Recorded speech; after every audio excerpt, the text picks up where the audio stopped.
Nous sommes ravis de vous accueillir pour ce webinaire qui est d'ailleurs dans le studio du Média Campus à Nantes. Donc, merci beaucoup à eux et notamment à Estelle Prusker qui nous accompagne, enfin moi m'accompagne très souvent dans cette démarche de pensée en écosystème numérique. Donc, nous allons dans ce webinaire surtout nous concentrer sur la cartographie, penser en termes d'écosystème numérique dans une vue de les enseigner à des étudiants et de les intégrer dans des programmes d'enseignement éducatif. Alors, écoute, j'ai là beaucoup parlé, mais en fait, nous sommes à deux, toutes les deux passionnées par les écosystèmes numériques. Et donc, Clémence, je vais te laisser te présenter. Alors, nous sommes deux bâtisseuses d'écosystèmes et ce qui est drôle, c'est que lorsque nous nous sommes rencontrés, nous étions nous sommes toutes deux mentors chez Incubator. Quand j'ai rencontré pour la première fois Véronique, elle m'a demandé ce que je faisais et je lui ai dit tu dois pas trop connaître, mais moi je suis écosystème builder. C'était marqué #écosystème builder sur ma carte de visite. Et elle me dit non mais c'est drôle. Pourquoi? Parce que tu es écosystème, Digital Ecosystem Builder aussi. Donc, j'ai fait moi une carrière dans la technologie, dans des boîtes américaines, de la technologie, dans les services techniques et toujours d'innovation. Et j'ai travaillé aussi dans différents continents. Puis, il y a quelques années, j'ai décidé de faire un tour du monde des écosystèmes numériques et d'essayer de comprendre comment ça se passait et qu'est-ce qui faisait qu'un écosystème numérique, donc autour des startups, réussissait. Et est-ce qu'il y avait des règles générales, des conclusions universelles à en tirer. Et j'ai écrit un livre, donc vous avez vu la couverture, et avec Clémence, comme on s'est trouvé en résonance et en intelligence collective, on a décidé de le faire partager. Donc voilà, et c'est vrai que ça a été drôle quand je rencontre peu d'écosystèmes builders, mais finalement, les bâtisseurs d'écosystèmes numériques, on en voit de plus en plus. Alors, qu'est-ce que c'est ? Qu'est-ce que c'est un écosystème? Voilà, parce que c'est le buzzword, il faut quand même le dire. On l'entend à toutes les sauces. Et est-ce que c'est une coquille vide ou on aime utiliser le mot parce que ça fait bien? Nous mettons des définitions derrière et je vais les partager avec vous. J'avais bien sûr fait cette recherche-là pour écrire mon livre. C'est toujours bien de commencer par une définition de quoi parle-t-on. Et en fait, le terme même écosystème est assez récent. Et il a été inventé, on peut dire ce mot a été inventé en même temps que la science de l'écologie. Et les premiers vraiment référencés qui a utilisé ce mot dans le sens de la biologie, c'est un Anglais, donc on voyait sur la photo, très british, Sir Arthur Tansley. Et c'est en 1935 que ce terme est apparu donc avec la naissance de l'écologie. C'était suite au désastre du Dust Bowl aux États-Unis, mais vous verrez, on partagera bien sûr le support. Vous verrez que c'est une évolution d'une longue histoire. Donc, la définition de l'écosystème biologique, c'est un ensemble dynamique d'organismes vivants, plantes, animaux, micro-organismes qui interagissent entre eux et avec le milieu. Alors, et en fait, l'histoire de la compréhension de ce mot écosystème, elle vient aussi d'une discussion que j'avais avec une amie qui est chercheuse et notamment en biologie et qui est donc une spécialiste des écosystèmes. Et quand je lui ai dit, tiens, je vais faire un webinaire sur les écosystèmes numériques, elle me regarde, elle fait, quoi? Mais attends, mais tu n'y connais rien, clairement, en écosystème. Et du coup, je lui dis, mais non, mais si, en fait, regarde le parallèle entre un écosystème et un écosystème numérique. Et en fait, le parallèle, c'est très simple, c'est que ce sont des acteurs qui interagissent entre eux. Et du coup, elle me dit, ah, ok, je valide. Et effectivement, j'ai hâte de voir comment tu vas t'emparer de ce terme. Ouais, alors pour justement préciser la définition, et si vous faites une recherche Google, vous allez en trouver beaucoup.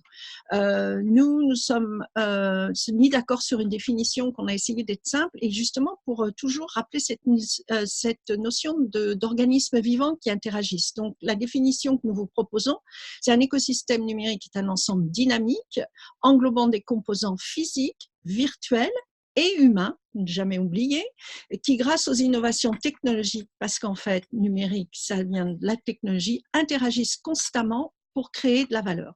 Donc, c'est les liens et l'interaction de tous les composants avec des vitesses, des liens séparés, et c'est surtout aussi pour produire de la valeur, et d'une façon différente d'une économie traditionnelle. Alors là, ça nous emmène au point suivant. On sait tous que le monde a changé. Alors là, j'ai gardé cette slide en anglais parce que je l'utilise très souvent et c'était plus simple et je pense de toute façon assez facile à comprendre. Oui, parce que ce que Véronique vous dit pas, c'est que je ne parle pas très bien anglais, voire pas du tout, et donc je lui fais tout traduire. Ou elle traduit pour moi, donc ce qui est encore mieux. Mais là, on l'a gardée comme ça parce que je pense qu'elle est très compréhensible. Et en fait, ça va être des notions que vous connaissez tous, vous avez entendu, que vous manipulez. Mais là, ce que j'ai fait, c'est un résumé pour montrer comment cette notion d'écosystème est particulièrement critique maintenant. Dans le monde, on va dire pré-numérique, au niveau des organisations d'entreprise, on a des organisations très hiérarchiques, on va dire verticales, avec stratégie qui vient d'en haut, distribuée dans les étages, on va dire, et en fait beaucoup d'exécution. Alors il y avait des latitudes différentes de participer, discuter l'exécution, mais en fait c'était quand même un chemin très vertical. Dans nos organisations actuelles, et c'est pour ça que parfois il y a des tensions parce que tout le monde n'a pas en transition, nos organisations sont complètement interconnectées. Vous avez les parts de technologie, robots, vous travaillez beaucoup avec même des logiciels, avec par exemple des gens qui ont des statuts d'employés, des gens qui sont freelancers, d'autres employés qui sont slashers, beaucoup de fournisseurs qui ont des statuts parfois privilégiés.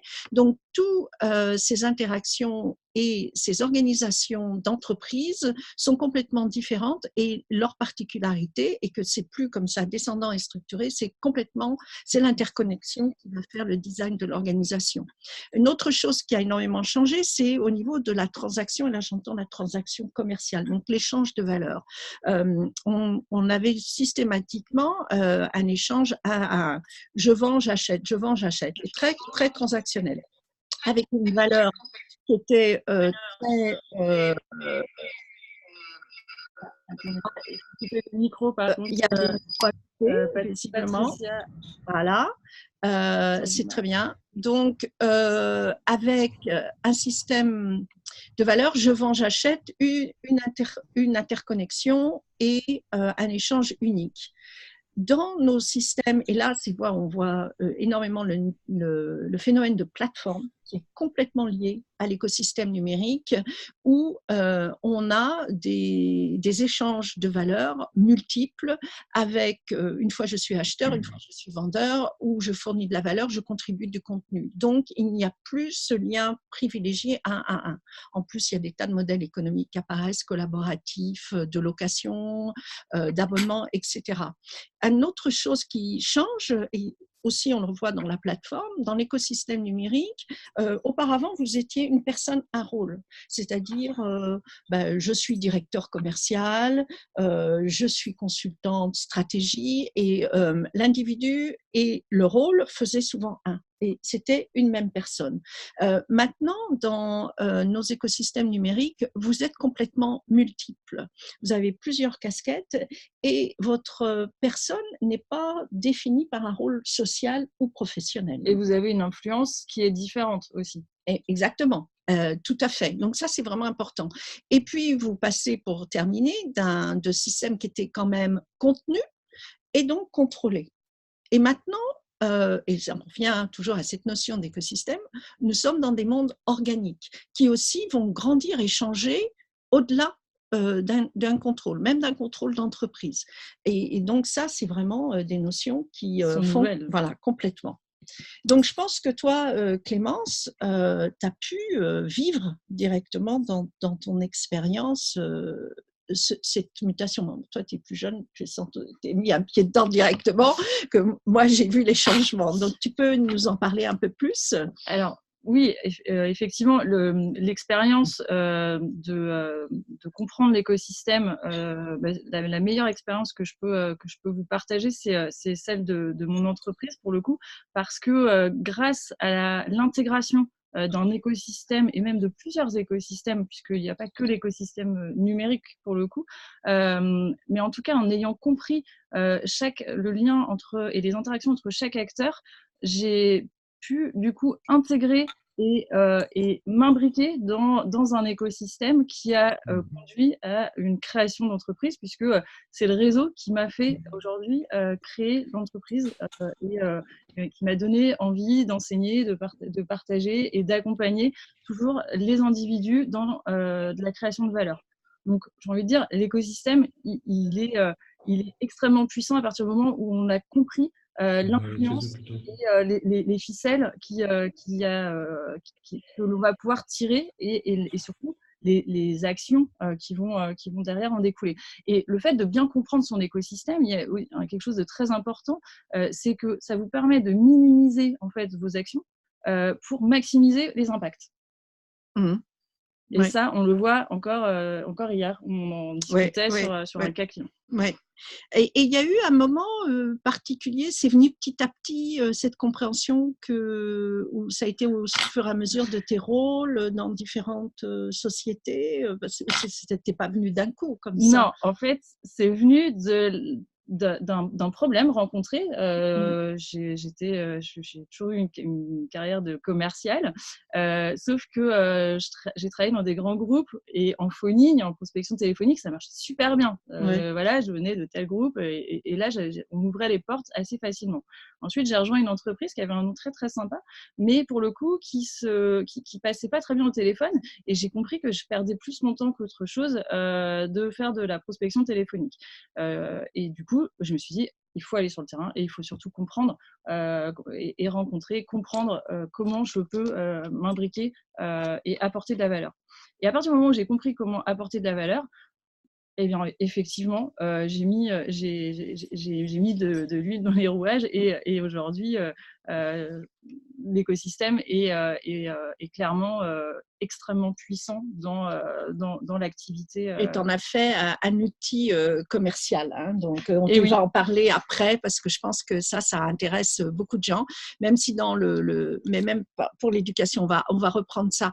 En fait, aussi, moi, donc, je vous ai dit que j'ai fait ce tour du monde pour observer les écosystèmes numériques et j'en ai retiré une certaine structure que nous appliquons, soit pour enseigner comment aborder, comment cartographier les écosystèmes numériques, mais aussi comment les comprendre et éventuellement pour les entreprises, on a on aborde différemment. Mais en fait, j'ai remarqué que pour qu'un écosystème numérique réussisse, c'est-à-dire soit porteur de valeur et où tout le monde gagne dans les échanges, eh bien, il y a certaines tribus qui sont impératives, qui doivent exister et grandir. Alors, certaines qu'on doit transformer.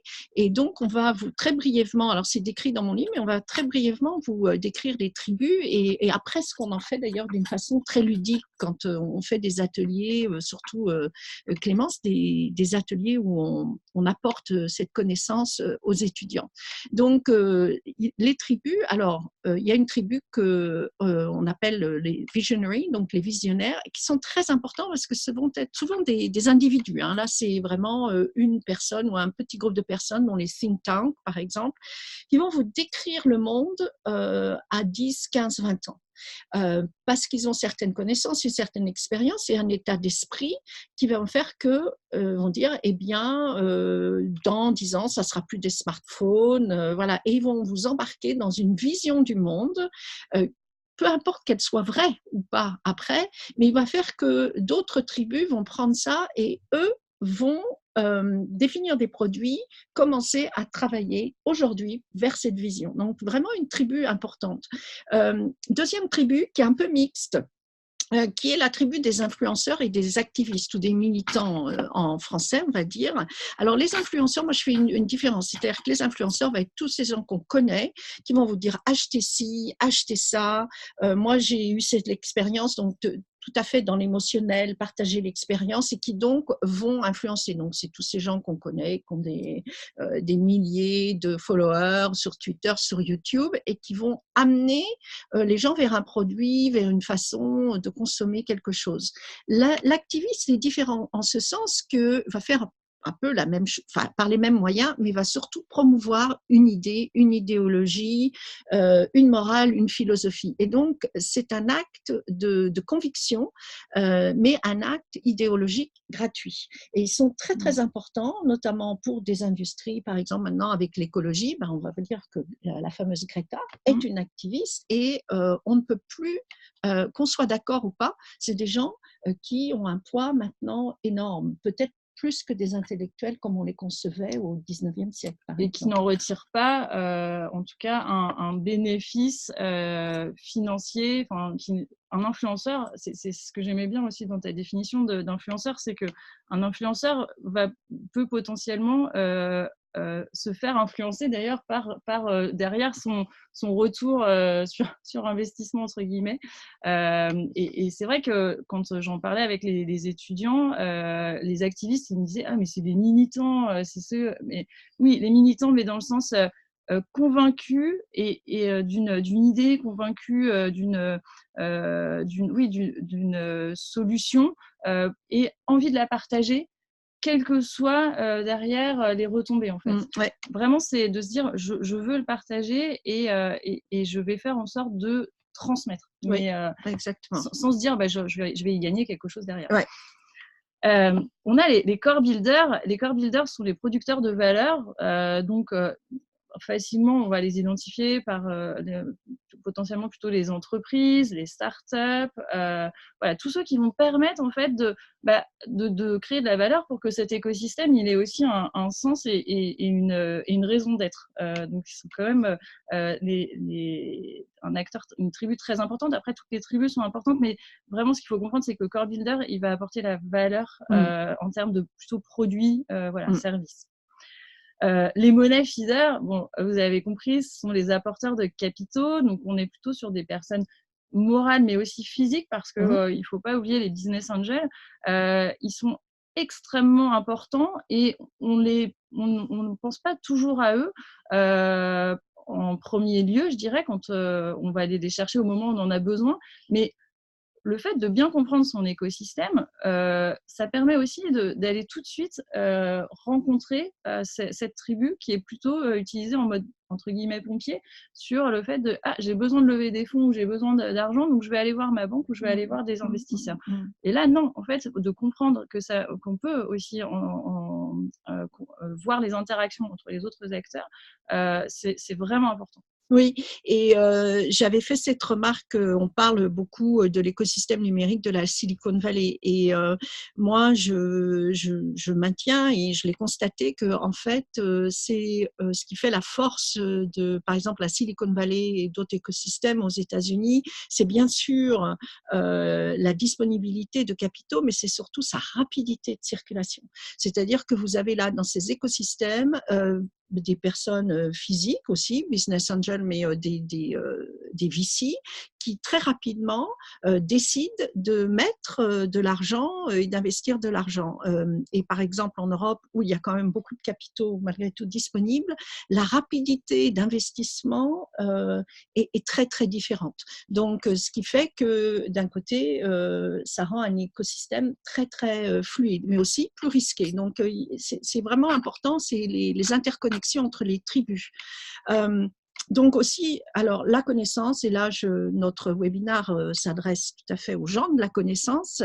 Un écosystème numérique doit absolument, par exemple, le core builder, bon, si c'est un start-upper, est très souvent lié, vient d'une université, va être dans un écosystème où il y a des labs de recherche, des grandes universités. Et les écosystèmes numériques les plus riches en termes de production de valeur sont très souvent centrés autour de très grandes universités, très grandes écoles.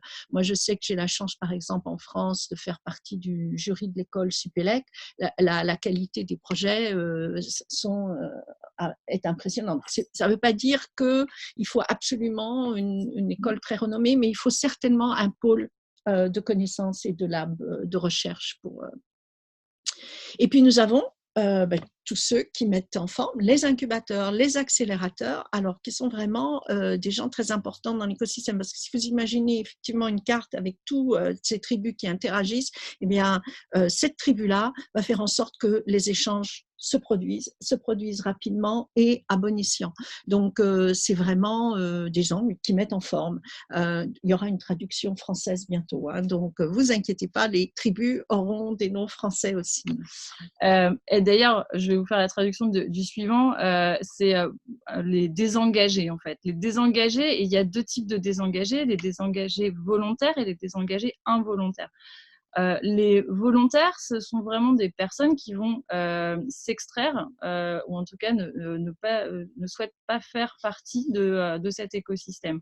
Alors, en exemple assez simple, ce sont par exemple des personnes qui n'ont pas envie de partager leurs données sur la toile, qui ne veulent pas du tout faire partie de cet écosystème. Et notamment, ce que tu disais au niveau de la cybersécurité, par exemple, sont des gens qui ont vu aussi potentiellement des impacts que peut avoir la technologie et donc font le choix de s'en extraire. Et puis les involontaires, en fait, ce sont des gens qui sont exclus par un manque d'accès à la technologie ou un manque d'accès pour des raisons diverses et variées, mais en tout cas, ce sont des gens qui ne sont pas inclus dans l'écosystème, et ça, on les oublie énormément. On en parlait hier aussi sur un cas où pourquoi ne pas penser à les demander justement à ces personnes qui n'ont pas accès et vraiment réfléchir, et souvent ce sont des terrains incognita, les désengagés. Ouais. Ouais. Alors moi, par exemple, ce qui m'a beaucoup frappée, moi, parce que je suis revenue en Europe il n'y a pas très longtemps, et la grande différence entre des métropoles très innovantes, très actives, par exemple Nantes, pour moi c'est un exemple parfait, c'est pas parce qu'on s'y trouve, mais c'est vrai, et effectivement, quand on est rattaché comme ça à une métropole avec beaucoup de moyens d'accès, par exemple, notamment, je pense aux jeunes générations, sont inclus, ont effectivement des chances. Et dès qu'on va beaucoup plus loin dans le territoire reculé, alors je ne dis pas que faut pas vivre à la campagne. On ne donne pas de nom de ville. Hein. Non, c'est pas ça, mais je trouve qu'il y a quand même un accès plus difficile à l'innovation numérique. Hein. C'est pas que les gens ne soient pas connectés, c'est qu'ils n'ont pas la même possibilité de pouvoir avoir tous les outils pour innover et mettre leur créativité en place. D'ailleurs, j'ai un exemple d'une start-up qui vient de se créer sur l'idée de proposer des services d'incubation ou d'accélération d'entrepreneurs qui ne sont pas en ville en fait et qui sont vraiment isolés géographiquement. Voilà. Comme quoi, ils ont certainement dû cartographier leur écosystème et se rendre compte qu'il y avait un manque. Et les clients passifs, alors j'ai envie de dire, c'est quasiment nous tous au final, parce que quand j'en parlais avec les étudiants, je leur disais c'est le ventre mou. Aujourd'hui, vous n'allez pas forcément dire je suis dans telle école et valoriser l'école et promouvoir l'école à tout va, alors que vous y allez tous les jours et que vous en êtes satisfait.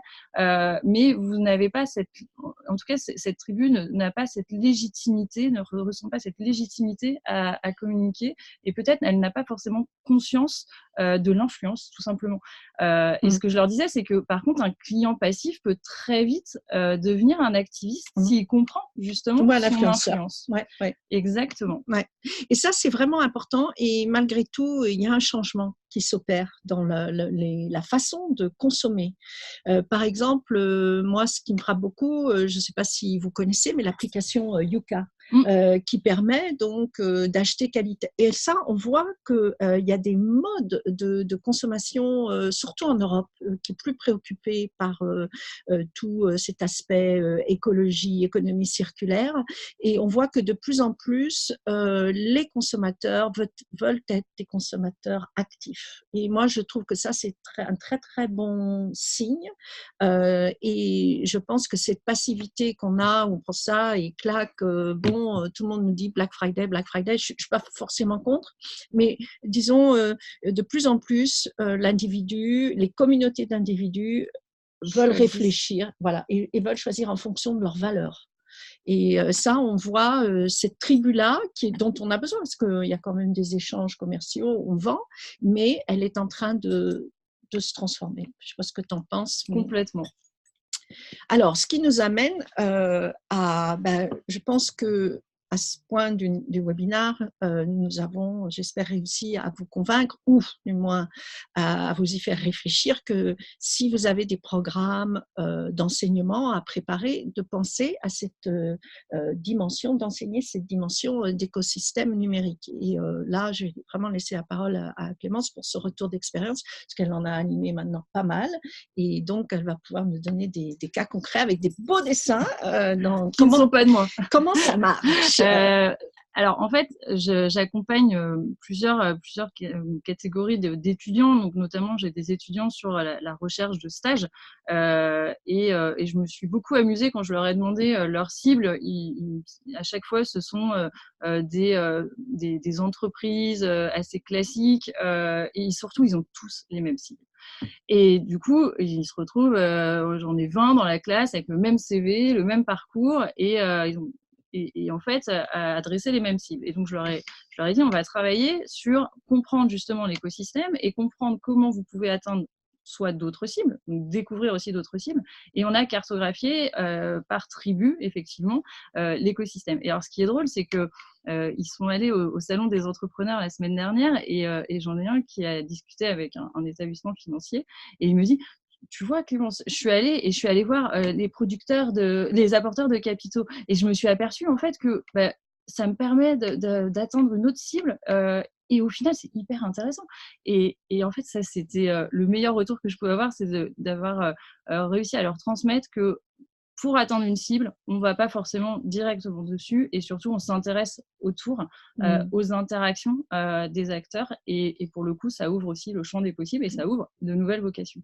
Ça, c'est sur la recherche de stage. Et donc, ils ont découvert, ils ont élargi en fait leurs possibilités en faisant ça, et ils ont eu un meilleur engagement avec des employeurs potentiels pour leur stage, quoi. Complètement. Et puis, ils étaient beaucoup plus à l'écoute de comprendre justement, et notamment, ils étaient aussi plus avec du contenu. En fait, ils avaient un contenu qui était beaucoup plus fourni, parce que comme ils avaient étudié les différentes tribus, ils savaient aussi quelle relation et du coup quelle influence ils pouvaient. Donc un engagement beaucoup plus riche. Oui, tout à fait. D'accord. Et en plus, ils paraissaient effectivement avec plus de valeur aux yeux des entreprises. Et puis, alors, une autre demande qui est assez logique, puisque je l'ai expérimenté, c'est la vente, en fait. Aujourd'hui, un client n'est pas passif. Le client, quand vous êtes vendeur, vous n'allez pas vous dire je vais amener juste l'information, et il va absorber l'information de l'autre côté au niveau du client. Non, l'idée, c'est que comme le client, il a toutes les infos qu'il lui faut, c'est d'arriver en tant que vendeur à lui pousser et le mettre en relation et lui faire créer de la valeur. Et clairement, grâce à l'étude de l'écosystème, à la compréhension de l'écosystème, des interactions vont être beaucoup plus rapides en ayant compris son écosystème. Et pour le coup, la vente, c'est un formidable exemple. Oui, et ça, c'est un point, moi je le vois parce que je m'occupe plus particulièrement de clients privés, d'entreprises. Et ça, on a vu que les consommateurs changent leur façon de consommer, mais les commerciaux doivent absolument changer la façon de vendre. Et il y a beaucoup je vois de commerciaux qui se penchent sur le social selling. Et le social selling, c'est extrêmement important. C'est aussi important de comprendre d'abord son écosystème pour savoir quels canaux des réseaux sociaux employer, pourquoi, pour quel message. Donc, je pense que tout ce qui est réseaux sociaux, social selling, c'est complètement imbriqué dans la vente avec la compréhension de l'écosystème. Voilà, par contre, l'un ne va pas sans l'autre. C'est-à-dire que si vous n'avez pas compris votre écosystème et que vous faites du social selling, ça veut dire que vous allez en gros aller directement sur votre cible et spammer souvent. Alors que si vous passez par des shapers, pour le coup, ou même des apporteurs de capitaux, ou même des désengagés, en fait. La vente, c'est hyper important de comprendre pourquoi les gens sont désengagés. Et en fait, si on regarde bien, on peut étendre cette étude de l'écosystème, on peut l'étendre sur sur tout, en fait, sur, par exemple, même l'engagement de ses collaborateurs. Oui, oui. Vraiment comprendre les relations et les interactions entre chacun, c'est primordial. Ouais, ouais, écoute, je te remercie parce que je pense que ces 2 exemples, sont, bah, déjà réels et tu les as faits et puis probants. Hem, il y a aussi quelque chose, toutes les 2, hein, c'était important, on voulait vraiment insister. Alors là, j'ai mis, une citation que j'aime beaucoup en anglais, mais qui est que le jeu, est la formation, pour l'inattendu, pour être prêt à Mmh. l'inattendu. Et donc, pour nous, alors on le fait certainement de façon, différente parce que bon, on a chacune, le jeu, c'est très aussi personnel, hein, on joue de façon personnelle, mais c'est d'engager, d'ailleurs que ce soit des étudiants ou des gens dans les entreprises, de les engager par le jeu. C'est-à-dire que nos méthodes sont actives, c'est-à-dire que les gens sont dans l'action, ils dessinent, on leur donne des stickers avec les tribus, et en fait, ils jouent. Beaucoup s'assimilent aussi à Mmh. des tribus, je ne sais pas si ça a Ah été ton bah cas. si, ça a été de dire, «Ah non, mais lui, je le vois plus dans cette tribu et lui, je le vois» en fait, ça crée aussi énormément d'échanges et de discussions et ça, c'est vrai que c'est chouette, de voir comment ils s'en emparent aussi, parce que, c'est une méthode au départ, mais ils s'emparent, vraiment de la méthode et d'ailleurs, quand je vois les dessins ou autres, je leur avais pas du tout demandé de dessiner. Ah oui, Je leur ai donné des stickers, et après, c'était chacun faisait comme il voulait et j'ai vu la créativité aussi. ouais, Et c'est ça, le jeu qui permet de libérer aussi ouais. la créativité et clairement, aujourd'hui, moi, j'enseigne comme j'aurais aimé qu'on m'enseigne, donc je joue tous les Ouais, jours et c'est ouais, ce qui me fait aussi, ouais, vibrer. ouais, ouais. Et puis, je vois au niveau, déjà on réfléchit pas pareil, parce que par exemple, moi là, c'est plus des ateliers d'entreprise, mais les gens, alors des fois ils se plaignent, mais ils s'assoient très peu. Ils sont très debout, très dans le tableau, très vraiment actifs et le cerveau, on va pas activer, hein, les mêmes parts, les mêmes parties du cerveau. Donc on a aussi des façons, de réfléchir Mmh. différentes quand, on est comme ça dans l'action et en plus, souvent, ça limite le fait, même, je pense, dans l'enseignant, d'avoir le sachant Mmh. qu'à le savoir et les étudiants qui absorbent. C'est une dynamique Qui très absorbent, différente. qui absorbent, mais qui ne retiennent pas forcément ou qui, ne s'approprient pas Ouais. forcément Ouais. les concepts. Ouais. Donc ça, c'était important pour nous dans ces méthodes Mmh. d'innovation de dire que la transmission, faire participer les gens, il y avait aussi une dimension d'innovation. Donc, bah, pour terminer ce webinaire, moi j'espère que déjà vous avez trouvé ça intéressant, que ça vous donne matière à réflexion et il y a aussi, ben, est-ce que et comment nous pouvons vous aider? Alors, nous sommes ouvertes à toute demande en fait, Sur parce que mesure. oui, parce que nous apprenons souvent avec les gens et les clients qui nous demandent d'intervenir, mais plus particulièrement sur l'éducation, aider des personnes qui ont en charge de développer des programmes et qui sont très en attente aussi de qu'est-ce qu'on peut faire aujourd'hui dans le monde d'aujourd'hui Mmh. pour nos étudiants, de les équiper d'une façon très actuelle.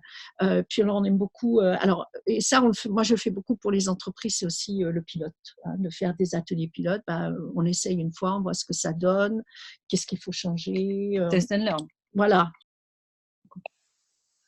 Et nous revoilà. Et nous revoilà. Donc, on a eu un petit problème de connexion, donc j'espère que tout le monde n'est pas parti. Et donc, de faire aussi, comme on fait un webinar, de venir parmi vous parler de l'écosystème numérique et pourquoi c'est important. Vous, Partager notre passion. voilà, et je vais repartager parce que là, est-ce que je suis toujours sur le Zoom? Peut-être, peut-être. Oui, donc je vais repartager pour que vous puissiez voir. Et surtout qu'on puisse avoir accès à vos questions. Voilà. Et donc, vous pouvez avoir ou nous contacter. Et si vous avez des questions, eh bien, vous pouvez les taper dans le chat. Et donc, nous serons ravis de répondre aux questions s'il y en a. Autrement, ben, nous aurons le plaisir aussi de circuler ce webinaire, de vous inviter à le voir sur YouTube, sur nos sites, etc. Donc, peut-être faire un talk aussi, certainement. Ah oui, ça, nous serions ravis, d'ailleurs, j'espère, dans des villes différentes, mais principalement principalement à Nantes, qui pour moi est quand même un des écosystèmes le plus dynamique, le plus innovant, que personnellement j'aime citer en exemple. C'est pas le seul, mais c'est vraiment un remarquable. Ça marche. Écoutez, merci beaucoup. Et puis, en vous disant, j'espère, c'est le début d'une série. Donc là, encore une fois, on était sur plus particulièrement l'éducation, mais nous allons aussi faire des sessions plus sur l'entreprise et d'autres thèmes de la façon de pouvoir réfléchir en termes d'écosystème numérique. J'utiliserai aussi la sortie de mon livre en français, in French. Et donc, pour certaines personnes que ça peut limiter, eh bien, on aura d'autres thèmes avec un livre traduit. Clémence, Eh bien, merci. Merci beaucoup. Et puis, à très bientôt pour continuer à partager cette passion et surtout vous rencontrer. Voilà. Bye. Bye.